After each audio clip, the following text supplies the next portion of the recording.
Hello, everybody. Welcome to Economics with the Honorable David M. Walker. I'm your moderator for today's show.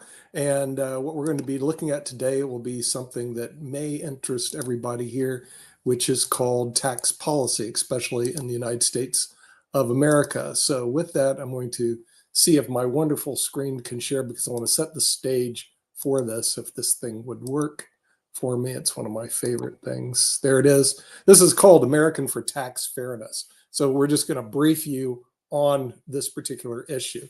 And here's what's happening. Some years it states that billionaires pay no federal income taxes. Jeff Bezos paid no income taxes. Now, this is according to American for Tax Fairness. Paid no income taxes in 2007 and 2011. Elon Musk paid no federal income taxes in 2018. Michael Bloomberg paid zero several times in recent years, and George Soros paid zero 3 years in a row. The top 25 billionaires saw their wealth increase by 401 billion from 2014 to 2018, yet the federal income tax rate is around 3.4%. Of these 25 billionaires, they reported a total of 158 million to the IRS in wages, a mere 1.1% of their reported income for the year. So here's what they're looking at, and we're just going to pick on Warren Buffett. Wealth growth from 2014 to 2018, 24 billion. Total income taxes reported 125 million, 0.5% of his wealth growth. Total federal income taxes paid 23 million, and the true tax rate 0.1%. Jeff Bezos' wealth grew almost 100 billion.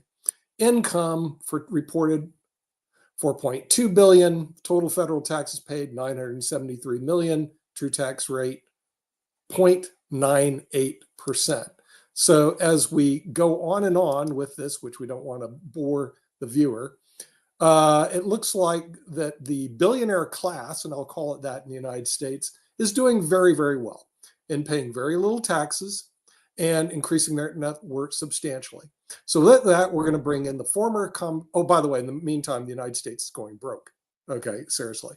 So with that, we're going to bring in the former Comptroller General of the United States, the Honorable David M. Walker, to give us his opinion of what's happening with tax policy in the United States. David, welcome to your show. Tell us what's going on. It's a great day to be a multi-billionaire. Well, I guess I wish I was a multi-billionaire then, because but today is tax day in the United States, April 15th. And for the record, I've already filed my tax returns, both federal and state. And for the record, I paid my estimated taxes for 2024 this morning online. So I'm ahead of the curve. But let's talk macro, and then we can get into some individual issues. My view is always you have to look at least three things to get a sense as to where things are. First, where do things stand at the moment? Secondly, how are things trending? And then thirdly, how do you compare to others? So if you do that, I'll cover a few statistics. The United States is a low tax country. We tax less than most other Western nations. It's also one of the reasons why we have generally better economic growth, because we have more of our economy that's in the private sector, which is the engine of growth and innovation. But that's changing. I mean, government is becoming a bigger and bigger percentage of our economy, which that combined with additional debt burdens and interest cost is slowing down our future economic growth, as well as the demographic trends that we face. But on revenue, in 2023, which is the latest year we had, the federal government received 16.5% of GDP in revenue. That's below average. At the same point in time, it was spending about 23 to 24% of GDP and headed up. And the difference, obviously, is the deficit, which adds to the debt. I think it's also important to understand that what are our sources of revenue? Well, About half of our revenue comes from individual income taxes. About 37% comes from payroll taxes, that's Social Security and Medicare. About 9.5% comes from corporate taxes, and about 5% comes from other taxes. And in 2023, we had about $4.4 trillion in taxes. The problem is we had a couple of trillion more in spending than that, which is a problem. Secondly, over 40% of individuals who file individual income tax return do not pay any federal income tax. Let me repeat that. Over 40% of individuals who file tax returns pay zero income tax. And it's not because they paid in a lot, their tax liability is zero. About 20% of the people who filed individual income tax rates get a rebate, not because they paid too much in, because of the refundable credits, earned income tax credit, child care tax credit, whatever. So get that. It's important to understand that over 40% pay zero, and about 20% get rebates. Okay, 20 to 25%. The bottom half of federal income taxpayers, bottom half on an income basis, pay 2.3% of all the taxes. Let me restate that. The bottom half of federal income tax filers, okay, based on income, pay 2.3% of the income tax. The top 1% of tax filers based on income pay 45.8% of the income taxes. Now, there are exceptions, and you've talked about some of the exceptions, and we can talk about why that is. So the top 1% pay 45.8% of income taxes. It's also important to understand that the Trump tax cuts, the Tax Cut and Jobs Act that's set to expire at the end of 2025, that effective income tax rates went down for every income category, and more people were removed from the tax rolls as a result of that than prior to that, because the standard deduction was increased significantly. Now, that's on the individual side. Oh, and you got to keep in mind, on the individual side, the people that you talk about, the billionaires, they don't make their money on wages. So they're not paying the normal income tax rates that you pay for wages. In addition to that, they're not paying Social Security and Medicare taxes on things that aren't wages. A vast majority of their income is investment income, which you don't pay any FICA tax on, which is Social Security and Medicare payroll tax. And in addition, depending upon how long you hold the investment, if it's a year or more, you pay lower effective tax rates than otherwise would be the case. So U.S. corporate tax rates are 21%. The world average is 25.7%. For some benchmarking, UK's 25, Germany's 30, Japan's about 23.2. And so, that's kind of laying the foundation. It's important to also understand that most Americans pay more money in payroll taxes than they do income taxes. And the payroll tax is a very regressive tax because you're taxed on the first dollar of wages. And so that's the framework. And then we can end up having a conversation based upon some of the good, bad, and ugly associated with the system. But the bottom line is this: we're already about $2 trillion short of being able to pay our bills, and that's set to grow over time. So we're going to have comprehensive tax reform that makes the system simpler, fair, competitive, gets more people paying something, the wealthy paying more, and that generates a higher percentage of revenues to GDP than what we have now, and maybe higher than what we've had historically. By the way, last point, the highest we've ever taxed, I'm talking about total federal taxes as a percentage of GDP, was slightly less than 20% of GDP. The highest ever was 1945. The next closest, which was very close, was 2000. That's the highest we've ever taxed as a percentage of GDP. At the same point in time, we're spending about 24% and headed up. So the numbers just don't work. And I'll leave it at that. Nick, turn it back to you to moderate.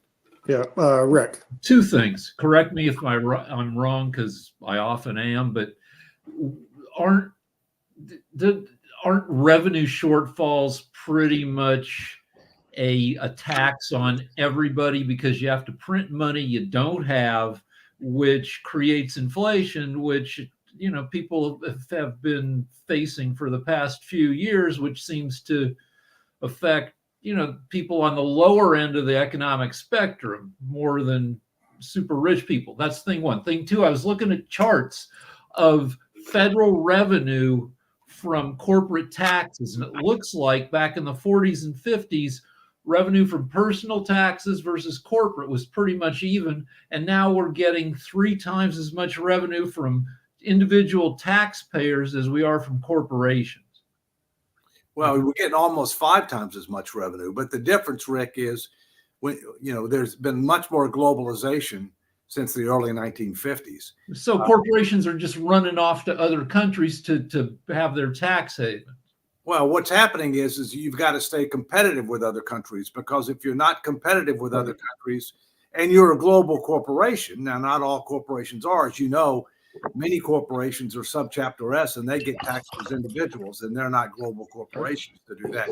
So how do you address that? In World War II, I feel like everybody, including corporations, were all persuaded to make sacrifices for the public good, and we're just not a public good kind of country anymore to some extent. Well, but understand this: Wait. Corporations are really a pass-through vehicle. Right. You can raise taxes as high as you want on corporations. They're looking for a targeted rate of return for shareholders. They're just going to raise prices. I mean, you are correct. You are correct in saying that inflation is the cruelest tax of all. And basically what happens is, to the extent that we're spending more money than we take in, to the extent that we print money to deal with that, then that's going to fuel inflation, which hurts everybody, the poor more. Secondly, to the extent that we don't do that and we take on debt, then that's going to end up increasing tax burdens for younger people. All right. So there are a lot of things that are going on, some of which have short-term impacts that affect different segments of the population more than others, some of which have intergenerational impacts. And a lot of those intergenerational impacts relate to people who are too young to vote and not born yet, which is immoral, in addition to irresponsible and unethical. But yeah, but the way I look at it, David, if you want to reduce this big deficit in debt, you either have to raise taxes or collect more revenue, decrease spending and not just give away the farm, or do a combination of both.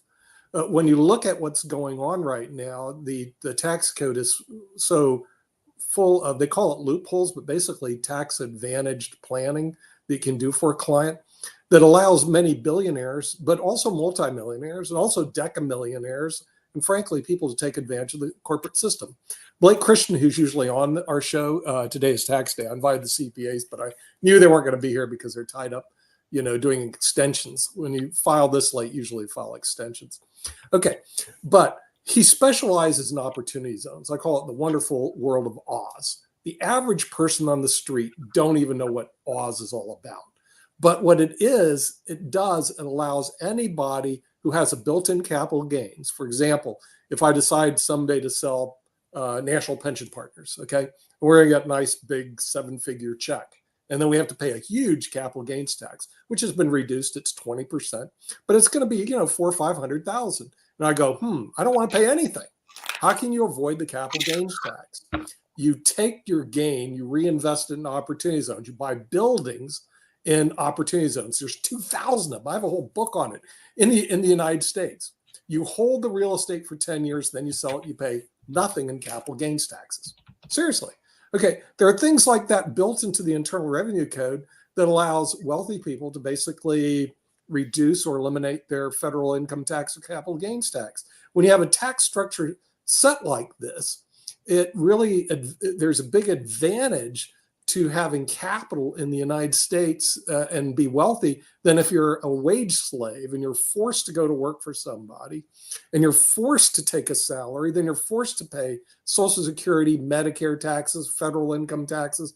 So don't we have a system that is really advantageous to the wealthy and well-informed and disadvantaged to the average person who is obviously not well-informed? The answer is yes. The tax code is way too complicated, and wealthy people who can afford to have top flight advisors, whether it be CPAs, of which I am, or attorneys, or a combination thereof, they can take advantage of all of the the preferences in the tax code. And let's keep in mind that in any given year, for example, in 2023, the total value of the tax preferences or tax expenditures, deductions, exemptions, credits, exclusions, was $1.8 trillion. That's most of what the deficit was. Okay. I mean, now that's both on the individual side and the corporate side. So one of the things that we have to do is, I come back to what I said, we've got to make the system simpler, fair, keep it as competitive, generate more revenue as a percentage of GDP. We've got to get more people paying something. You can't have 40+% of the people getting a free ride on the basic aspects of government. They do pay payroll taxes. And as I said before, most people pay more in payroll taxes than income taxes. Obviously, that's the case for the people that pay no income tax. And then we've got to get the wealthy to pay more. I mean, there's just no question about it. And then the question is how best to go about that. Rick? Right. Well, related question. How do you get the money out of politics? 2010 Supreme Court decision, Citizens United, says that money is speech and corporations are people. And I read an article that analyzed money spent by billionaires that funneled to politicians. And for every $1 million that they funneled to politicians, they got $5 million in tax breaks. So how do you? Well, first, my personal opinion is that decision was wrongly decided, but nonetheless, it is the decision. It is the law of the land. And so therefore, what we have to do is we have to have a constitutional amendment. I'm on the advisory board of a group called America's Promise. America's Promise is seeking a constitutional amendment that will give the Congress at the federal level and state legislatures at the state level the authority, if they so desire, to regulate political contributions. In my view, one example of that would be to say that the only people that can make political contributions are people who can vote. That's a novel idea. Newsflash: corporations can't vote. Newsflash: unions can't vote. And newsflash: billionaires in New York and California can't vote in Maine, Georgia, and other places where in many cases, especially in Senate races, you've had a vast majority of the money coming from out of state. And that obviously skews our elections in ways that I think are not representative of the people. Well, also without the Corporate Transparency Act, which was passed and now has it's in limbo because I believe of the 11th Circuit Court of Appeals decision that they were forcing people to disclose the ultimate beneficial owners of corporations, trusts, et cetera. Today, if somebody like Sasha, who lives in Canada, he wants to influence elections, I say, Sasha, I'll set up a corporation for you here in America. By the way, your chess players from Russia did that to give you an idea. They won't know that you own the corporation. I can hide that in the shares of the corporate, unless you get sued and you go on discovery and I have to disclose the shares, which I'll ask for a order to suppress the information. Basically, what happens is they'll never know that Sasha is actually funneling money into the corporation PAC that in turn gives it to his representative to run for office, and Sasha's doing it on behalf of the Russian government. Having that take place, is just wrong. Now, the Corporate Transparency Act, assuming that goes through, then I would be forced to disclose that Sasha, who's a Russian, and Canada, who's pretending to be a Canadian, is actually funding the election. So what we have right now, they call it dark money. And I see there's a lot of conspiracy theorists about dark money. In this part, they're actually right. It is, money coming in. And Sasha, we saw that in FIDE in Canada, where I did my research on that and found the financial service company that's sponsoring the events in Canada are actually an American company owned by Russians. Since you used to live in the former Soviet Union, what are your thoughts on that and the dark money aspects coming in from Russia? Well, a lot of sport organizations, including chess, FIDE, they are controlled and run by Russian former KGB operatives, because that gives them a lot of prestige. The organization like FIDE is second only to Soccer World Organization. It has well over 200 members states. So they control through all those organizations, local organizations that are using, for example, in many African countries or in Asia, they're using Russian consulate or representations to host local organizers and officials, and they corrupt them. They're buying them all kind of gifts, or giving them free tickets to fly all over the world, or just any other means. And this is what they're doing, and therefore they win. For example, last two soccer world championships in 2018 was in Russia, and 2022 was in Qatar.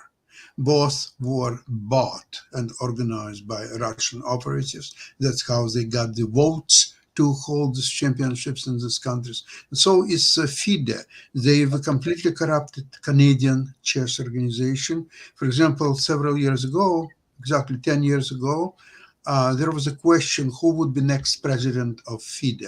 The two candidates were one Russian billionaire, Kirsan Ilumzhinov, and another one was world greatest player still, Garry Kasparov. And who do you think Canadian Chess Federation was voting for? Ilumzhinov, not for Ilumzhinov, right. But this shows the problem that we're facing with even corporate America going in and reorganizing our tax system. And it could be even foreign people coming in and changing our tax system, to suit them. So David, what is the solution right now? We're sitting with what I think is a major problem. We have a revenue problem. We have a spending problem and revenue problem. I like your idea of taxing the bottom 50%, because I think everybody should have skin in the game. Even if it's 1%, just have some skin in the game, please. Having no skin in the game means you just frankly don't care. But what are some of the solutions that we can look at to revitalize this revenue problem that we have? Obviously we're not bringing enough revenue. Let's talk about some of the illustrative solutions that were supported by over 80% of representative groups of American voters that are outlined in my new book, American 2040 Still a Superpower ? First, I come back to what I said before. We need a system that is simpler, fair, competitive, generates more revenues as a percentage of GDP, has everybody paying something, and has the wealthy paying more. On the corporate side, we've got to be competitive as compared to other countries, because global corporations do not have duties of loyalty to countries. They have duties of loyalty to shareholders. They can and will move and engage in a bunch of different types of transactions, transfer pricing, et cetera, in order to minimize their tax liability, because they're fiduciary duties to the shareholders. Okay. And so here's some examples. Dramatically streamline the tax code to eliminate a vast majority of the special tax preferences, with three major exceptions. That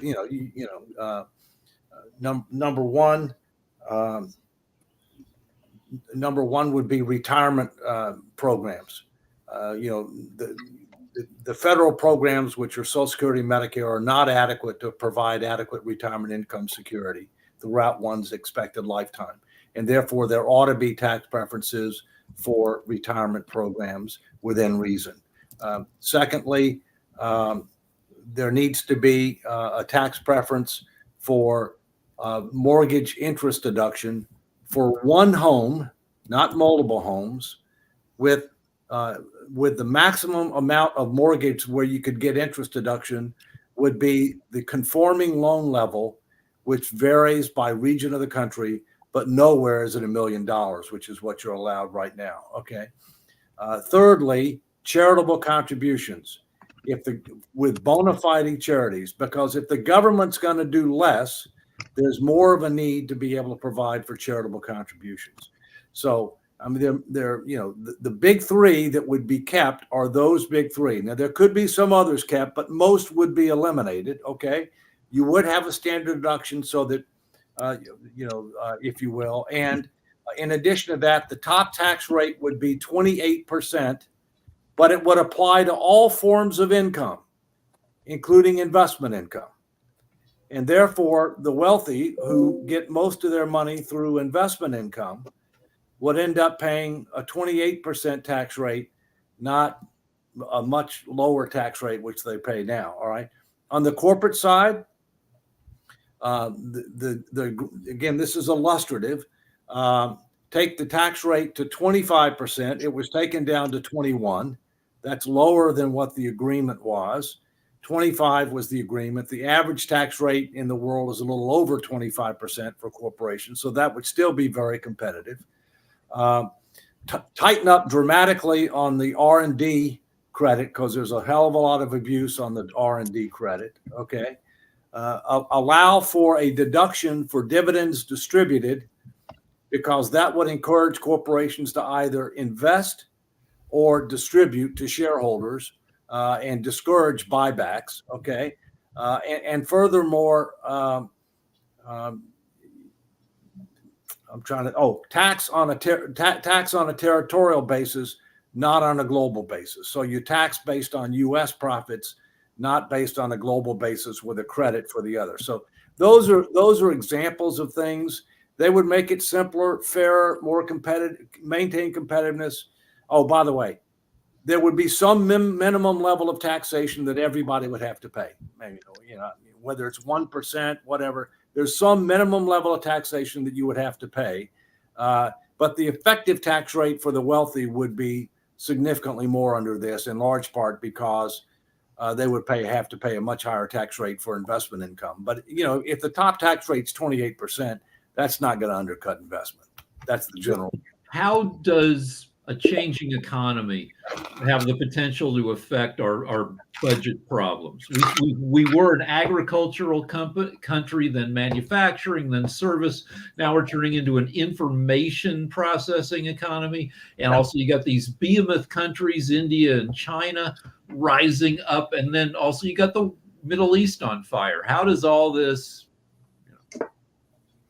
Well, first, we've gone from agricultural to industrial to information. And there's going to be pluses and minuses to that. And one of the recent developments that we all know about is AI, artificial intelligence. Okay. The fact is that that's going to provide a real opportunity for enhanced economic growth, increased productivity. At the same point in time, it's also going to result in the loss of a lot of jobs. There's no question about that. Okay. And so I think, you also have to say, well, who's going to end up making the money? I mean, you can get a sense of that already. I mean, the gap between the haves and the have-nots has increased in recent years, not decreased in recent years. Okay. The percentage of people who are, millionaires and billionaires has increased in recent years, not decreased in recent years.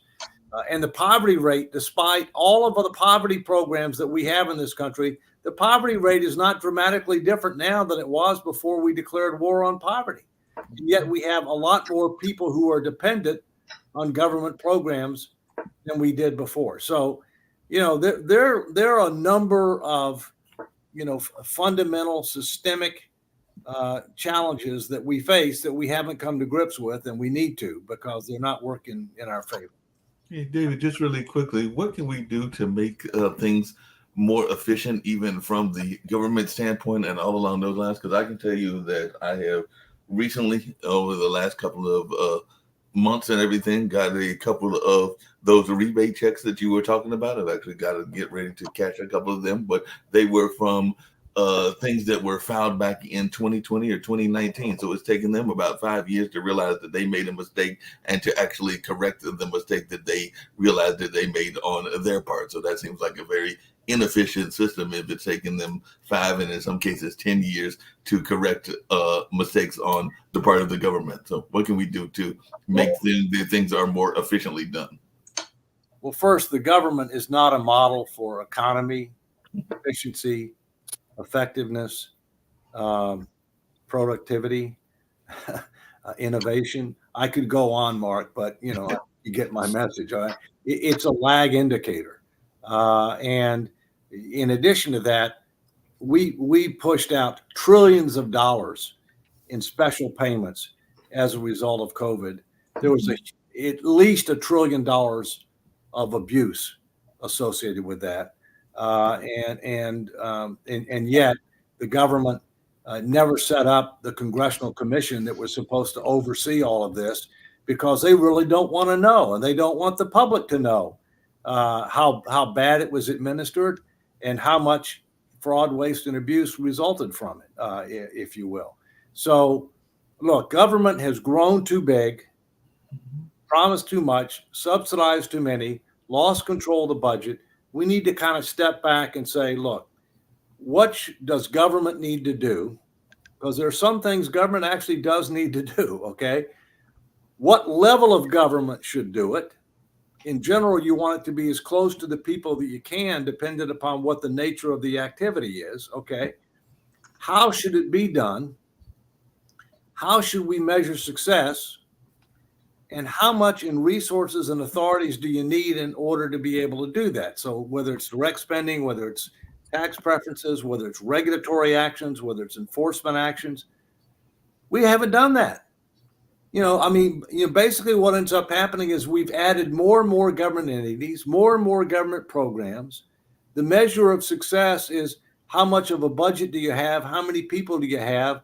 Not how much of a difference did you make? And so there's just a huge amount of waste. And I'll give you an example: the Pentagon. Mm-hmm. The Pentagon would be twice as productive if it was half as big. I'm not talking about war fighters. I'm talking about the overhead, mm-hmm. the so-called tail. The tail is out of control, and the compensation structure for the military is not sustainable, and it's frankly exactly the opposite of how the private sector works. In the private sector, the most money is in cash comp. The second most is in current benefits. The third most is in deferred benefits, retirement benefits. In the military, it's exactly the opposite. The least is cash comp. The second is current benefit. The second is after that is current benefit. The most is in retirement benefits. And you're trying to attract and retain people who don't want to commit for 20 plus years. That's not the way to do it. So, we just have so many, fundamental misalignments right now, especially at the federal level, which is the furthest away from the people and the least accountable to the people, and the most dysfunctional of all the levels right now. Okay. Read the book. Yeah, follow-up question, if I can, just really quickly. I know that a lot of times on this show we talk about the corporate amounts and whether the corporations are paying enough or not paying enough, and definitely the common citizen and all along those lines. I've got quite a few friends that are in small business and small business development and all along those lines. So I just wondered, from your take and everything, are the middle ground, that small business owner, paying enough in taxes, or do they need to pay more as well, just from your perspective and everything? Well, first, there are several types of businesses. Mm-hmm. There are C Corps, which are taxed on a corporate basis, right, where the top tax rate is 21%. All right. There are S Corps, which are subchapter S corporations, which most small businesses would be that. They get taxed on individual income tax rates, not corporate tax rates, which are higher, obviously. And then there are partnerships. which many professional services firms are partnerships, although they may end up being limited liability partnerships or limited liability corporations. But they get taxed. They get taxed at the individual level, right? So when people talk about corporate taxes are C corps, all right? And they tend to be the big corporations, and definitely multinational corporations are in that category, all right? So it's a little bit unusual when you talk about individual income tax revenue, because in fact, a lot of that 50% of revenues that are coming from individual income taxes, that's because they're business owners. Right. They're business owners, or they're partners in partnerships that relate to business or investment activity, and they're paying income tax at the individual level, but it may relate to business activities. Mm-hmm. So it's a little bit skewed, when you look at it that way. Yeah. You mentioned job losses to AI.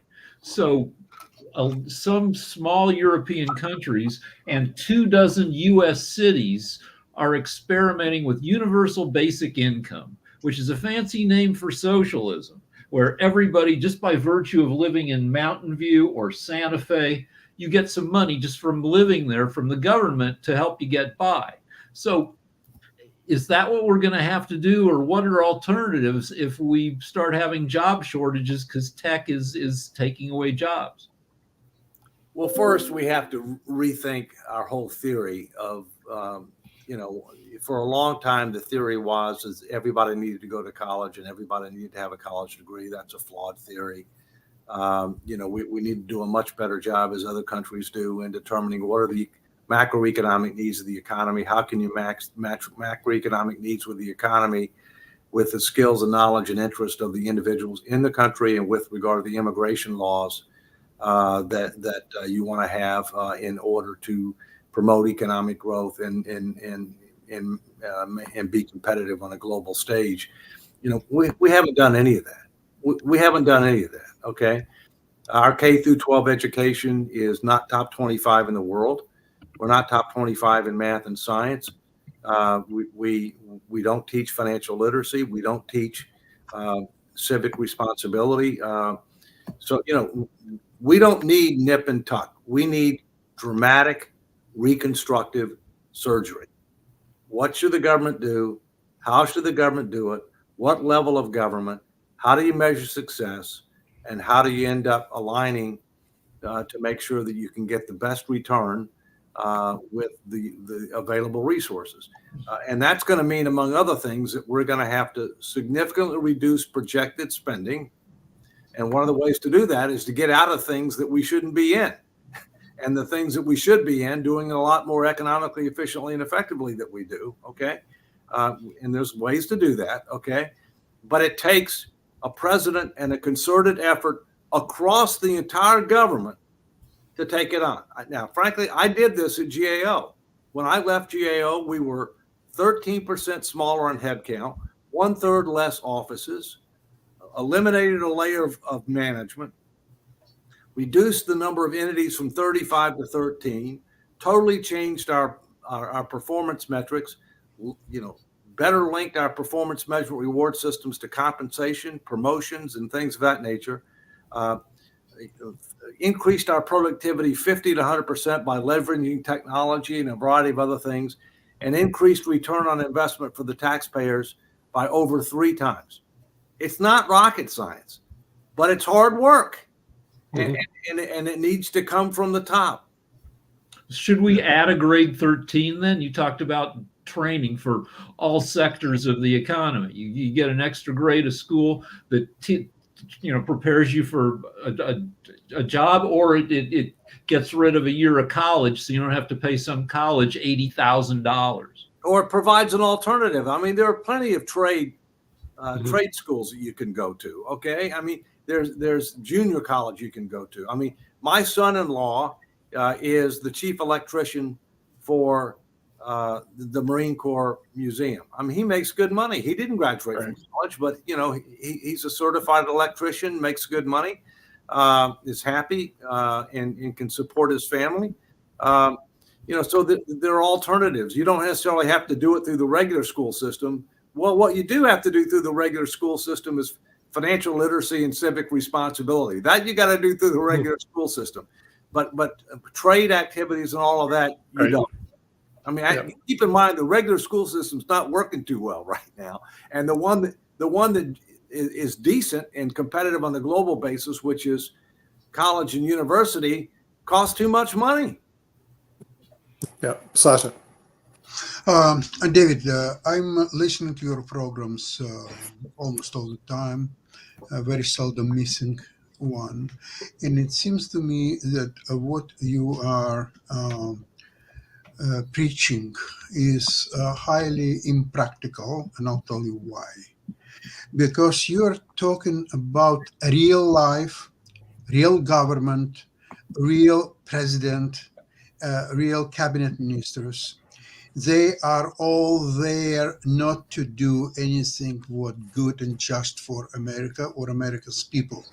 They are there to satisfy themselves and nobody else. They are doing all their calculations whether whatever they will do will help them to win next election or not. This is a primary of their thought process. And everything what you are suggesting requires an impartial, objective government which is devoted to America and American people. We have none of that. So I don't know what we can do in this present situation when there is very competitive, it's very polarized situation, and every party is doing only one thing: how to win next election. Period. They are not interested in anything else whatsoever. All right, well, let's come back on that. All right. We are clearly dysfunctional. We are clearly divided, not just with regard to the political parties, but ideologically. I think that's the bigger threat. We have a divide between the people who believe in the principles under which this country was founded and that made us great, and they're all talked about in the book, okay? And those that believe in socialist state principles, okay? That's the big ideological divide. And for the first 2 years of this presidency and in recent years, the socialist state principles were taking hold, all right? Fueled by the modern monetary theory from an economic standpoint, which was flawed and failed. The only way that we're ultimately going to solve the problem, Sasha, is through changing the document that is our governing document, that is the best political document in the history of mankind, and that's called the U.S. Constitution. If you want the federal government to be able to put the finances in order and not just live for today and mortgage tomorrow, you have to have a constitutional amendment that will limit the growth of the government and how much debt as a percentage of the economy you can take on, which will force them to make tough decisions. Right now, they're not forced to make tough decisions, all right? Most of our states are, many other countries are, we're not. And so that's the first thing. Secondly, we talked about campaign finance. We need to have a constitutional amendment that will get dark money out of politics, that will focus campaign contributions, increase transparency on it, and will focus the campaign contributions on people who can actually vote, okay? So there are things that can and should be done, some of which can be done legislatively, some of which will require a constitutional amendment, and some of which will require a president who's actually a leader in trying to make these things happen. We haven't had one since Clinton. The last leader that we had that was trying to make transformational changes in a number of ways was Clinton. Reagan tried to do it too, but obviously he was well in advance of Clinton. And the biggest deficit that we have in Washington is not the budget deficit, the leadership deficit. So you're right. We need systemic changes, and some of those systemic changes have to be made through our Constitution. And the way they're going to get done is not by relying upon the career politicians in Congress. It's going to get done by having the states get together, which is provided in Article 5 of the Constitution, have them get together and propose fiscal responsibility amendments, propose term limits for federal office, which takes a constitutional amendment, propose campaign finance reform limits. That's how we get it done. And those are some of the things I'm working on, and they're also discussed in the book. So Is it current limits would apply to Supreme Court as well? Say that again, please, Sasha.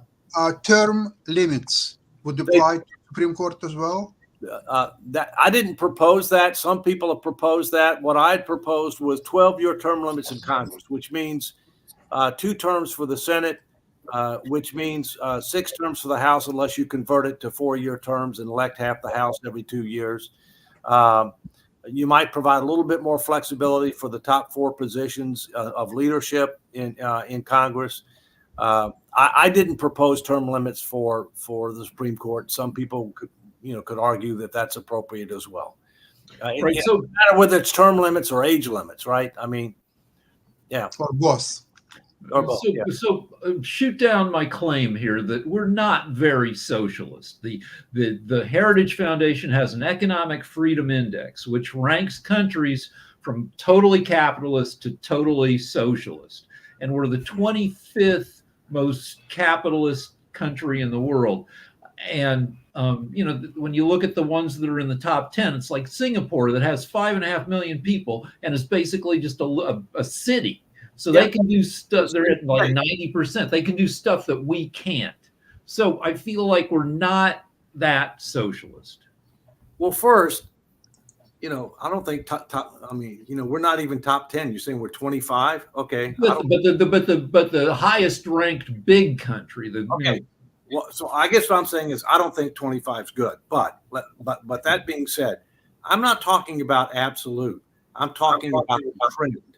Okay. The trend is for government to take on more, for government to do more. Let's just take an example of the current administration. And again, I'm a political independent, so I'm not a Democrat. I'm not a Republican. I'm right of center from an economic and fiscal standpoint. I'm in the middle with regard to social issues, if you will. So, the current administration not only wants to give away hundreds of billions of dollars in student debt, which is irresponsible, inequitable, and unconstitutional, but they still want to do it, okay, which is the largest asset we have in the federal government. They don't want to solve the problem, which is how expensive college is and how some people are going to colleges that don't make sense or getting degrees that aren't marketable, or they don't want to try to do something to try to stimulate trade school activity. They're just trying to buy votes, basically. Secondly, they're now talking about wanting universal pre-K, government paid, and universal family leave, paid family leave, government paid. We already have a $2 trillion deficit, and we're going to add more stuff. Yeah. So how do you reduce the cost of education? To like even private high schools in LA now cost $50,000 a year. More competition, less bricks and mortar, more virtual type, educational opportunities, less bureaucracy. You wouldn't believe how much bureaucracy there is in the educational system. I could go on, but let's look at Mitch Daniels. Mitch Daniels is a friend of mine. Mitch Daniels used to be director of the Office of Management and Budget, and he was governor of Indiana and 2 terms. And then he went on to be president of Purdue. They never raised tuition during the years he was president of Purdue. So the first thing you do is you go and you actually look at people who have actually done it. And what did they do? And the other thing you have to do is you have to end up setting clear goals and objectives and align your performance measurement reward systems to try to be aligned with that. That's not typically how government works. But that's how it should work. So that remote learning thing seems to make sense. Do you push colleges? Like most of the Ivies only admit 2,000 students per year. And Harvard says, well, if we were to admit more, we'd have to build more buildings, and there's no room for more buildings. So you're saying you don't need that with remote, you can increase class size by 50%. Right. Well, let me give you an example of my son and my daughter-in-law. My son has a bachelor's degree from Villanova, which was bricks and mortar, okay, in finance and a minor in Spanish, okay. He was a Marine Corps officer, fought in Iraq, left when he was a captain, worked for a number of different companies. He now works for Google. He got a master's degree through the University of Phoenix, which was overwhelmingly online, but not exclusively online. There was some in-person activity. I think you need both, okay? I think you need both. My daughter-in-law has a nursing degree from Villanova. She's got a master's from University of Phoenix, okay, if you will. Same kind of model, mainly online, some in person. When I taught as a professor at the Naval Academy during COVID, we had to teach remotely. But I taught in person the maximum extent possible. My view is there's ways to leverage technology and remote learning. It should not be 100%. It needs to be a mix. It's just like right now, the government's having a difficult time in Washington getting people to come back to work.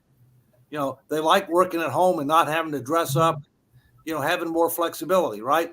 I mean, my view is you ought to be in the office 3 days a week. You can work 2 days a week from home, but you ought to be in the office 3 days a week. We can use that kind of model for education.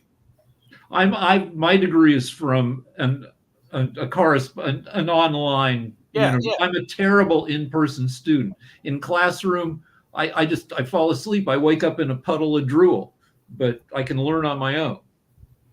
That's as I say, TMI, too much information. That's all right, Rick. I see your wall is very organized though behind you. My wife, this is my wife's area. Okay. If you pan around the rest of the room, it's a hoarder room. So your wife is organized. Okay. But David, is the American public ready for these changes? It seems to me the election, at least in the United States, is based on personality and slogans, not hardcore facts, hardcore solutions, and policies. Is the American public ready, or will they ever be ready for actually delving into the issues, looking at the problems, and looking at solutions? Look, I mean, the reason that I did the 10 million a minute tour in 2012, which was funded primarily by H. Ross Perot Sr., was because I had a hypothesis. The hypothesis was the American people are a lot smarter than the politicians realize. Mm-hmm. They know that we've got serious problems. They know you can't spend more money than you make, charge with the credit card without having a day of reckoning. They're willing to accept tough choices with regard to our finances, both on the spending and the revenue side, if they're part of a comprehensive goal-based plan that's consistent with principles and values that bring people together rather than divide them apart. That was my hypothesis. I got 77 to 97% agreement on a goal, on a mix between revenues and expenses, on 6 principles and values to make those decisions, and on reforms to budget process and controls, Social Security, Medicare, Medicaid, healthcare, defense, taxes, government organization operations, and political reforms. And Sasha, we talked a little bit earlier about political reforms. That we have a republic now, which is a representative democracy that's not representative of nor responsive to the general public. That's got to change. And so the bottom line is that's what we need. And that's what I was hoping we were going to get from a third no labels candidate who would run on issues and solutions, who would actively engage the American people based on the common sense agenda, which is on the No Labels website, nolabels.org. That's not what we get from typical politicians. And in fact, typical politicians think they have all the answers. They don't have all the answers. And we're not getting things done, even though things are getting worse with the passage of time. And the 2 leading candidates, as an example for president this time, as an example, have said they're not going to touch Social Security. Well, what happens if you don't touch Social Security? You cut benefits 20% plus across the board in less than 10 years. That's what you get with laggardship. So we're very likely to have a lame duck president get elected, somebody who can't run again.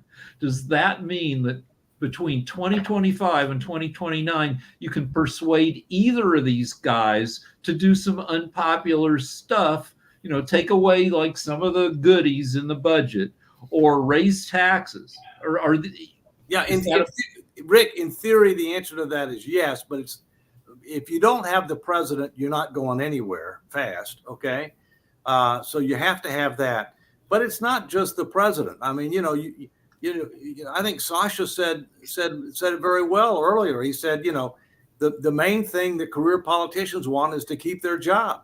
The second thing that they want is they want to make sure that their party's in power, because if their party's in power, you get the chairmanships. If you're not in power, you don't get to decide what gets voted on or what doesn't get voted on. And so every election, the margins are so close.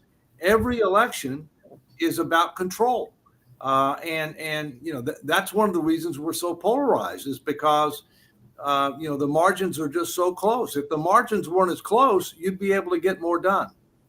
Hey, just really quickly, David, I know we're winding down and everything, but I was going to compliment I think you said it was either son or son-in-law who's an electrician, because I actually just saw a good friend of mine yesterday who is the electrician here for the city of Durham. I usually see him when I'm doing events, because y'all know I'm also an event planner and an event MC. So I actually saw David Adcock, who we're actually surprised is still in that job, because I think David's had that job for about 25 or 30 years, and he has been the electrician here in the city of Durham for a number of years, and at some point may retire, but it won't be July, because that's the next event that we're doing together. And he already told me that I will be seeing him at that particular time. So like I said, that is a good job that folks can run a lot of money on for a number of years and everything. But just the quick question I have for you, and if you can answer it, is what will we do to determine what some of the jobs are? Because you mentioned some of these jobs that some people that I know, even Nick has said, that are seen as being non-beneficial jobs, but to the archaeologist or to the person that's studying women's studies,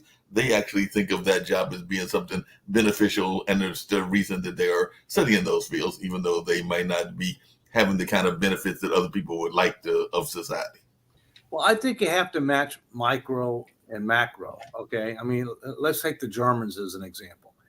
They try to do economic planning to try to determine what type of occupations are needed and where. All right.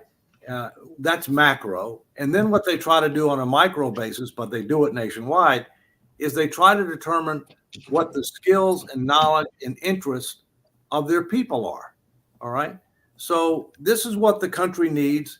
This is the skills and knowledge of our population. Here's what they're interested in. How can we match those so that we're maximizing the number of people who are doing things that we need, but they're also doing things that they have skills and knowledge and interest in, because we all know that to the extent that you're doing something that you enjoy, you're going to do a lot better than something you don't. It's not that complicated, beyond. We're gonna have to get going, because we're at the hour. I do want to thank the Honorable David M. Walker, the former Comptroller General of the United States, and you can buy his book on the Pod TV website, podtv.tv. America 2040, still a superpower, big question mark. And with that, for the trades, I just got one of my first plumbers who is a client. This year, he made about $340,000. Yet you never hear about people like that, because, hey, for some reason that's bad, which I think, hey, $300,000 a year.